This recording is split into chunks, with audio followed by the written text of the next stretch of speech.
여러분 어떻습니까? 여러분 혹시 교도소에 가본 일이 있습니까? 아마 특별히 죄를 지어서 교도소에 수감되지 않는 한, 또 누구 면회를 가지 않는 한, 또 이런저런 일로 무슨 업적으로 가지 않는 한 교도소에 가는 일은 거의 없을 것입니다. 우리 교회에서는 한 달에 한 번씩 부산 교도소 방문을 합니다. 거기 있는 형제들에게, 우리와 관계를 맺은 그 형제들에게 복음을 전하는 일을 하고 있죠. 정해진 인원과 신원이 확실한 분들이 이 사역을 할 수 있는데, 예전에 저도 우리 성도들을 데리고 함께 교도소 방문을 한 적이 많았습니다. 근데 제가 느낀 것은 한 3월이나 4월에 햇볕이 따뜻하고 9월, 10월, 한 10월쯤 되고 나면 선선한 가을이지 않습니까? 그때 교도소만 들어가도 이상하게 추운 거예요. 내복을 벗을 때지만 내복을 입든지 옷을 두툼하게 입고 들어갑니다. 희한하게 교도소 문을 들어가면, 그 철장물만 딱 들어가면 나도 모르게 냉기가 싹 들어오는 것 같아요. 참 이해할 수 없는 일이었습니다. 여러분, 교도소에는 수많은 카메라가 있습니다. 교도관과 죄수들이 함께 수감되어 함께 있습니다.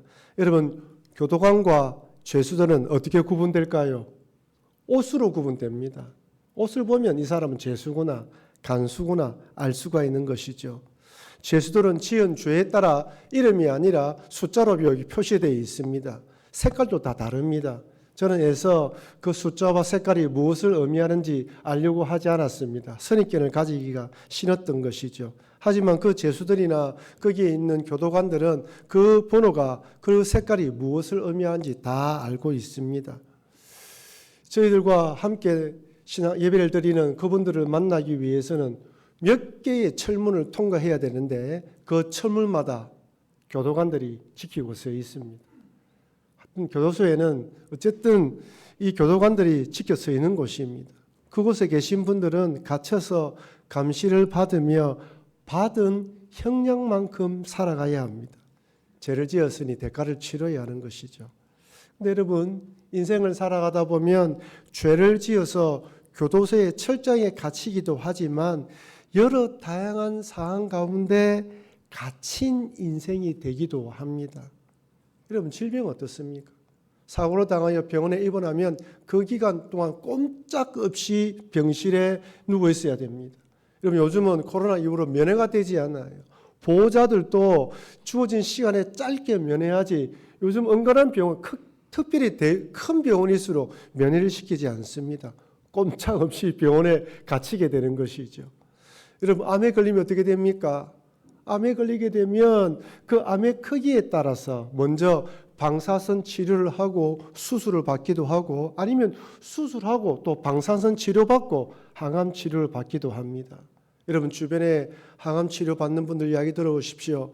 항암약 먹는 시간이 되면 죽고 싶다고 이야기하는 분도 있어요. 그만큼 부작용이 심하다고 합니다. 무기력하고 음식 냄새도 나지 않고 막 올라오려고 하고 미식거리고, 이런 시간들을 며칠 동안 지내야 됩니다. 참으로 힘든 시간인 것이죠. 여러분, 항암치료 다 받고 난 분들의 이야기를 들어보면 이 손가락 끝과 발가락 끝, 발바닥, 손바닥이 따가워서 쉽게 지지도 못한다고 말씀하시는 분도 들어봤습니다. 부작용이 어떻게 생기는지 아무도 모릅니다.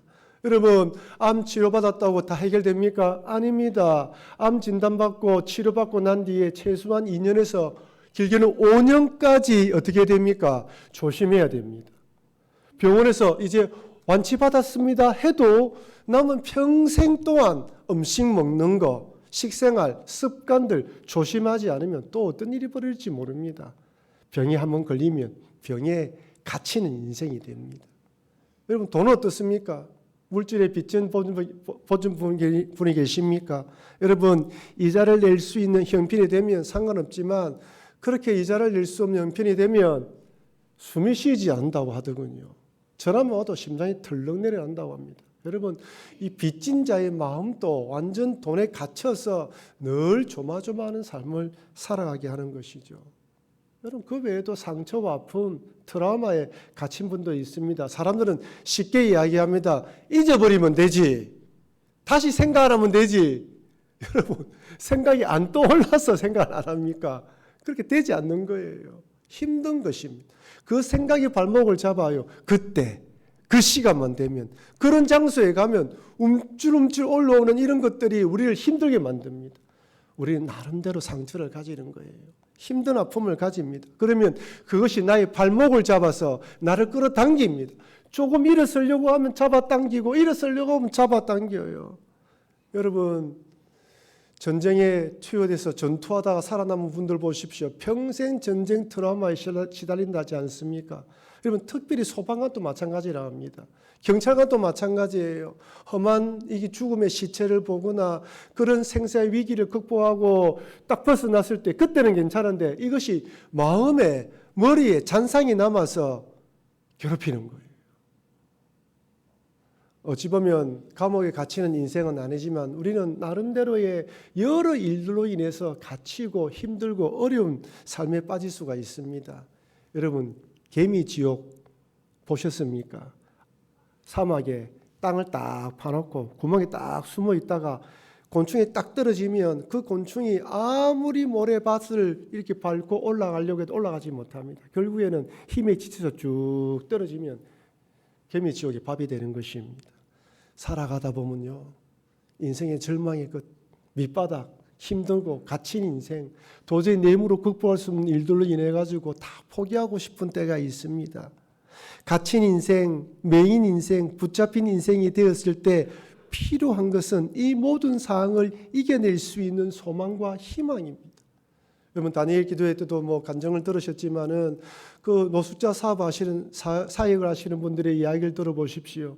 노숙자들이 우리는 생각에 건강한 몸으로 무엇인지 하면 되지요 이야기를 하지만 그들에게는 의욕이 없어요. 희망을 다 잃어버렸기 때문에 일어서서 일할 뭐라도 할 만한 희망과 소망을 잃어버린 것입니다. 여러분, 사람이 희망과 소망을 잃어버리면 정상적인 사람도 금방 폐인이 됩니다. 일을 할 수가 없어요. 그러니까 그런 어려움을 만났을 때 나를 지탱해 줄 뭔가가 있어야 됩니다. 그것이 무엇입니까? 믿음이에요. 하나님 나와 함께 하신다. 하나님 나를 붙들어 주신다. 여기도 지나간다. 이것도 뜻이 있다. 이것 뒤에는 하나님 반드시 복을 주신다라는 믿음이 없으면 절대로 이겨낼 수 없습니다. 오늘 본문에 등장하는 예레미야를 한번 보십시오. 그가 한 일이라고는 하나님 말씀을 전한 것인데 지금 12대 뜰에 갇혀 있습니다. 쉽게 말하면 교도소에 수감된 거예요. 갇힌 인생이 되었습니다. 자기가 잘못해서 갇힌 것이라면 얼마든지 인과응법이라 생각할 수 있지만 지금 하나님 말씀을 전하다 갇힌 인생세가 되었습니다. 예레미야 33장 1절 말씀을 우리 같이 읽어보도록 하겠습니다. 여호와의 말씀이 그에게 두 번째로 임하니라 이르시되. 어디에 있다고요? 12대 뜰이에요. 왕의 왕궁을 갇힌 왕궁 안에 있는 뜰에 갇혔습니다. 그런데 여러분, 특이한 것은 갇혔는데 하나님 말씀이 임했습니다. 여러분, 이 한 구절의 말씀에 정말 여러 가지 의미가 포함되어 있어요. 하나님의 뜻에 따라 사역하다가 얼마든지 어려움 당할 수 있다. 힘든 일을 만날 수 있다. 갇힌 것처럼 될 수 있다. 그런데 그곳에서도 하나님 말씀이 임한다는 것입니다. 여러분, 하나님의 말씀은 시공을 초월합니다. 하나님의 말씀은 여러분이 어떤 상황이 있든지 어떤 환경이 있든지 여러분이 길을 열어서 하나님의 말씀을 듣기를 소원하면 그 말씀이 여러분의 심령에 찔러서 여러분의 심령을 찔러 쪼개는 것입니다. 그래서 여러분, 우리가 그런 상황에 있다 하더라도 하나님이 말씀하신다라는 걸 들어야 되는 거예요. 오늘 이 자리도 마찬가지입니다. 저는 여러분이 어떤 상황 가운데 이 자리에 왔는지 아무것도 모릅니다. 그러나 하나님의 이 말씀을 통하여 낭만 가운데 있는 자들에게 이제 내가 너희들에게 말하니 일어서라고 이야기하는 것입니다.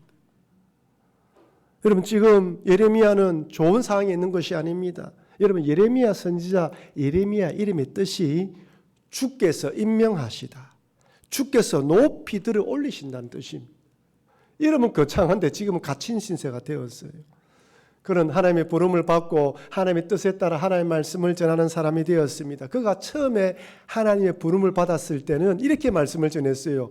회개하라, 돌아오라, 우상 숭배를 그만두라, 그리고 공의와 정의를 행해라, 하나님만 바라봐라 라고 말씀을 전했습니다. 근데 문제는 말씀을 전해도 듣지 않으니까 이제 하나님께서 다른 방향을 틀립니다. 무엇입니까? 너희들 이제 바벨론 포로로 잡혀가라. 죄를 지었으니까 70년 동안 바벨론 포로로 잡혀가서 종살이 해라는 것입니다. 여러분, 지금 이스라엘 백성들은 바벨론과 지금 싸움을 앞두고 있고 지금 대립하고 있는 이런 상황이었습니다. 그러니 유대 민족주의자 입장에서는 힘을 내어 싸워 이겨라 격려도 시원치 않을 판에 백성들에게 항복하라니까 매국노라 다름없는 거예요. 꼴보기 싫은 것입니다. 그래서 예레미야를 지금 잡아서 감옥에 갇힌 거예요. 가두은 것입니다. 하나님의 말씀을 전하지 못하도록 만든 것이죠. 여러분, 하나님의 말씀을 전하고 또 하나님의 뜻에 따라 사역하는 것은 복된 길이고 좋은 길이지만 때로는 가시발길이고 고난의 길입니다. 눈물의 골짜기를 지나야 돼요. 원하지 않는 말씀도 전해야 됩니다. 폐부를 찌르는 말씀도 전해야 됩니다. 책망의 말씀도 전해야 됩니다. 쉽지 않은 것이죠. 모든 성도들이 이런 말씀을 다 받아들이는 것이 아닙니다. 때로는 좋게 생각하지 않은 사람도 있습니다. 마음으로 대항하는 사람도 있습니다. 어쨌든 예레미야는 하나님의 뜻에 따라 하나님이 원하시는 일을 했는데 감옥에 갇혔어요. 네, 여러분 성경 읽어보면요. 어려운 일, 바른 일, 하나님의 뜻을 위해 살았음에도 감옥에 갇힌 자들이 많습니다. 창세기 사도행전 16장에 보면 사도 바울은 지금의 터키 지역에 복음을 전하기 원했습니다. 그런데 하나님께서 강건적으로 유럽 쪽으로 복음을 전하도록 하기 위해서 환상이 나오는데 이리 오라고 이런 환상을 보고 유럽으로 넘어갑니다. 마게도니아 첫 성에 넘어와서 빌립보에서 복음을 전했는데 마침 귀신 들린 여종이 자꾸만 바울을 괴롭혀서 그 귀신을 쫓아내고 난 뒤에 결과가 어떻게 됩니까? 매에 맞고 감옥에 갇히게 됩니다. 귀신 들린 자에게서 귀신을 쫓아냈는데 매를 맞고 감옥에 갇히는 신세가 된 것입니다. 창세기 39장에 요셉은 어떻습니까?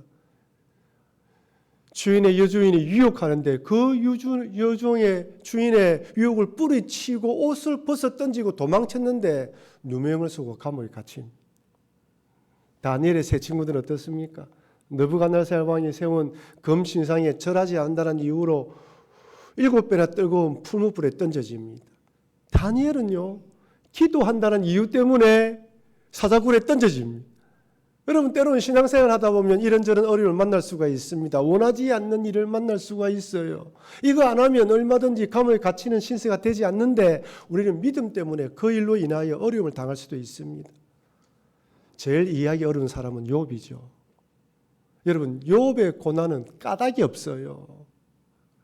여러분, 사단 마귀가 하나님께 뭐라고 이야기합니까? 하나님이 욥의 신앙을 칭찬하니까 사단 마귀가 하나님 까닭 없이 욥이 그러겠습니까? 쳐보십시오. 보호막을 걷어가 보십시오. 어떠니 봅시다. 그래서 하나님 허락하잖아요. 욥은 재앙을 당했는데 아무리 생각해도 자기가 재앙을 당할 만한 일을 하지 않았습니다. 까닭 없이 고난을 당하는 거예요. 여러분, 우리 인생 가운데 까닭 없이 고난을 당할 수가 있습니다. 아무리 물어도 답이 없어요. 내 죄로 인해서 어려움을 당하면 인과응보이다, 자업자득이다 생각하며 받아들일 수 있지만 그럴 때는 우리 마음속에 무슨 생각이 드느냐? 섭섭함이 찾아옵니다. 하나님 왜 이러시지? 오늘 나름대로 11주도 하고 예배도 잘 드리고 봉사도 하는데 왜 이러십니까? 까닭이 없지 않습니까? 얼마든지 우리에게 이런 마음이 찾아올 수 있습니다. 여러분, 이럴 때 우리가 오늘 본문을 보면서 두 가지를 꼭 기억해야 됩니다. 첫 번째, 따라합시다. 내가 믿는 하나님이 어떤 분인가? 이런 상황을 만났을 때, 갇히는 신세가 되었을 때 내가 믿는 하나님이 어떤 분인가를 제일 먼저 생각해야 돼요. 마음속에 하나님 나를 버린 것은 아닐까? 아니에요. 하나님 나를 모른 척 하시는 것은 아닐까? 아닙니다. 오늘 예레미야에게 12대 뜰에 갇혀있는 예레미야, 한편으로 탄식하며 절망하며 낙담에 빠질 수 있는 예레미야에게 하나님이 찾아오셔서 이렇게 말씀합니다. 예레미야 33장 2절 말씀 같이 읽겠습니다. 그것을 만들면 성취하시는 여호와 그의 이름을 여호와라 하는 이가 이와 같이 이르시도다. 여러분, 이 2절 말씀을 꼭 기억해야 됩니다. 따라합시다. 이를 행하시는 여호와, 그것을 만들며 성취하시는 여호와, 그의 이름을 여호와라 하는 이가. 여호와라는 단어 몇 번 나옵니까? 3번 반복해서 등장합니다. 여기서 첫 번째 일을 행하시는 여호와 할 때 여기 행하시다는 히브리어 동사가 창세기 1장에 사용되었어요. 창세기 1장 7절 하나님이 궁창을 만드사 궁창 아래의 물과 궁창 위의 물을 나누게 하시니 그대로 되니라. 여기서 하나님이 궁창을 만드사 할 때 이 단어가 행하시다는 단어와 똑같은 단어입니다. 그러니까 지금 일을 행하시는 여호와다라고 말씀하시면서 뭘 말합니까? 내가 천지를 창조한 하나님이야 라고 이야기하는 거예요. 여러분 어려움 만났을 때 제일 먼저 일을 행하시는 여호와 우리 하나님은 천지를 창조하신 하나님이야를 믿어야 됩니다. 두 번째에 그것을 만들며 성취하시는 여호와 할 때 이 만들며라는 이야기 이 단어도 창세기 2장에 사용되었어요. 창세기 2장 7절 여호와 하나님이 땅의 흙으로 사람을 지으시고 생기를 그 코에 불어넣으시니 사람이 생명이 되니라. 여기 사람을 지으시고 할 때 이 단어와 동일한 단어입니다. 즉 그것을 만들며 성취하시는 여호와는 무슨 하나님입니까? 인간을 창조하신 하나님이라. 그러니까 일을 행하시는 여호와 그것을 만들며 성취하신 여호와라고 말씀하시는 것은 나는 온 땅을 창조하고 다스리고 인간을 주장하시는 하나님이라는 것을 잊지 말라는 것입니다. 여러분 시대들에 갇혀 있는 예레미야에게 한편으로 낙심할 수 있는 예레미야에게 나는 그런 하나님이야. 네가 갇혀 있다 할지라도 모든 걸 다스리고 주장하는 분은 나다. 나만 바라보라는 것이. 온 세상을 컨트롤하고 있으니 낭망하지 말라는 거예요. 여러분 왜 하나님이 여호와라는 이름을 3번이나 반복하면서 세 번째는 그 이름을 여호와라고 소개할까요? 여러분 여호와라고 소개하는 이 장면 어디서 본 것 같지 않습니까? 바로 출애굽할 때 모세를 출애굽의 지도자로 삼을 때 하나님이 모세를 찾아와서 모세를 부릅니다. 모세가 안 가려고 하는 것을 억지로 그리고 설득해서 가게 만들면서 모세가 질문합니다. 하나님, 이스라엘 백성들에 가서 하나님을 누구라고 소개할까요? 그때 하나님이 이렇게 소개하라고 이야기를 합니다. 출애굽기 3장 14절 같이 읽겠습니다. 하나님이 모세에게 이르시되 나는 스스로 있는 자이니라. 또 이르시되 너는 이스라엘의 자손에게 이같이 이르기를 스스로 있는 자가 나를 너희에게 보내셨다 하라. 여러분 여기 스스로 있는 자란 뜻이 바로 여호와 하나님의 이름입니다. 뜻입니다. 근데 여기 스스로 있는 자라고 소개한 이유가 뭐냐면 지금까지는 천지를 창조하신 하나님으로 알았다면 이제부터는 어떻게 자기 백성을 위해서 싸우시는 하나님이라는 것을 알라는 것입니다. 출애굽한 이스라엘 백성들이 애굽의 노예 상태로 잡혀 있는데 이제는 내가 너희들과 싸워서 너희들을 위해서 싸우는 하나님이 나타나서 애굽과 싸워서 너희를 구원하겠다는 거예요. 그래서 10가지 재앙과 홍해를 가르면서 이스라엘 백성들을 구원해내시고 애굽 군대는 수장시켰습니다. 그런데 지금 하나님께서 예레미야에게 나타나셔서 내가 누구냐라고 말씀하신 이유는 나는 천지를 창조하신 하나님, 애굽에서 노예 생활하던 이스라엘 백성들을 구원한 구원자 하나님이라는 거 너 잊지 말라는 것입니다. 비록 지금 예레미야가 시위들의 뜰에 갇혀 있고 남유다가 바벨론에게 망한다 할지라도 하나님의 능력이 없어서 팔이 짧아서 구원하지 못하는 것이 아니라는 것입니다. 혹시 여러분들 가운데 알 수 없는 어려움들과 힘든 일로 갇힌 인생이 있습니까? 하나님의 능력이 없어서 팔이 짧아서 여러분을 그런 상황으로 몰아넣은 것이 아닙니다. 우리도 인생을 살아가다 보면 예레미야처럼 하나님의 뜻 가운데 살았음에도 얼마든지 갇힌 신세가 될 수 있습니다. 욥처럼 하나님 까닭없이 왜 이렇게 재앙을 주십니까? 말할 때도 있습니다. 이때 절망이 나의 마음을 강하게 두드립니다. 낭망이 어슬렁어슬렁거리면서 덮치려고 합니다. 믿음보다는 현실이 내 앞에 문제가 더 크게 보이게 만듭니다. 하지만 이때라도 내가 믿는 하나님이 어떤 분인가를 떠올려야 됩니다. 일을 행하시는 여호와, 천지를 창조하신 하나님이지. 그것을 만들며 성취하시는 여호와, 인간을 창조하시고 다스리시는 하나님이지. 스스로 계신 여호와, 애굽에서 구원하신 하나님이지. 그 하나님이 나와 함께 하신다는 것을 믿고 기도하시는 여러분과 제가 되길 주의 이름으로 축원합니다. 첫 번째는 그 하나님이 어떤 분인가요? 두 번째는 따라합시다. 부르짖어 기도해야 합니다. 예레미야 33장 우리 3절 말씀을 같이 읽겠습니다. 너는 내게 부르짖으라 내가 내게 응답하겠고 내가 알지 못하는 크고 은밀한 일을 내게 보이리라. 너는 내게 부르짖어라. 12대 뜰에 갇혀서 낭망의 자리에 있을 때 낭망의 상태로 있지 마라. 부르짖어 기도해라. 여러분 어려움이 찾아오고 불안의 생각이 찾아올 때 그때는 어떻게 됩니까? 소리 내야 됩니다. 하나님, 주여, 성령님. 사람들이 많이 있으면 혼자 소리라도 주여라고 이야기를 해야 됩니다.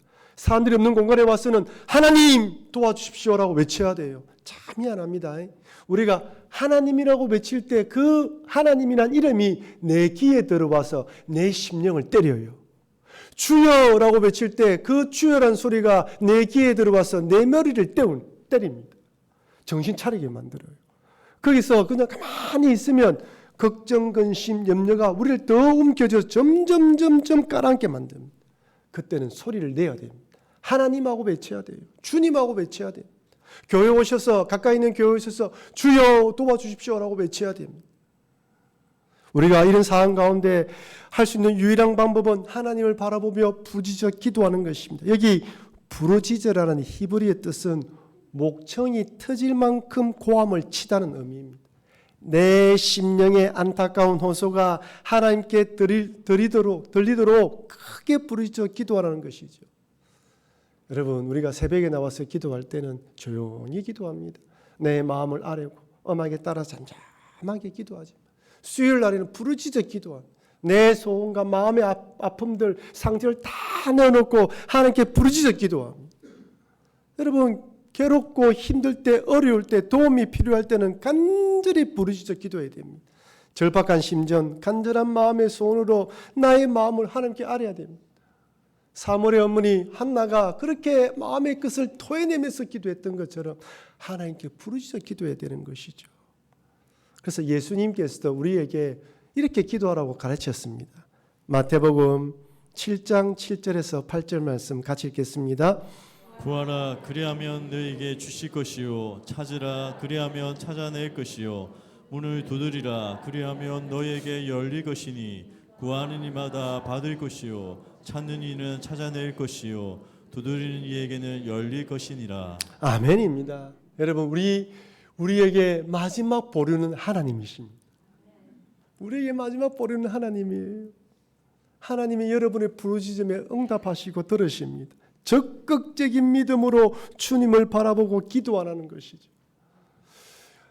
예레미야에게 하나님께서 이렇게 부르짖어 기도하라고 하면서 크고 엄밀한 일을 보여주겠다라고 말씀합니다. 여러분 크고 엄밀한 일이 무엇일까요? 여기 엄밀한 일은 인간의 이성으로는 능히 측량할 수 없는 일을 말하고 위대한 일을 말합니다. 네가 이해하지 못하는 일, 도저히 상상도 할 수 없는 일을 보여주겠다는 거예요. 그것이 무엇입니까? 우리가 예레미야 오늘 본문의 설교를 들으면서 부르짖어 기도하라는 말까지는 들었지만 그 이에 있는 크고 엄밀한 것에 대해서 많이 듣지 못했습니다. 근데 쭉 읽어보면 그 엄밀한 일이 무엇이에요? 지금 네가 갇혀 있고 바벨론을 위해서 남유다가 망한다 할지라도 이게 끝이 아니라는 거예요. 다시 회복시켜 주겠다는 것입니다. 예레미야 33장 6절 7절 말씀 같이 읽겠습니다.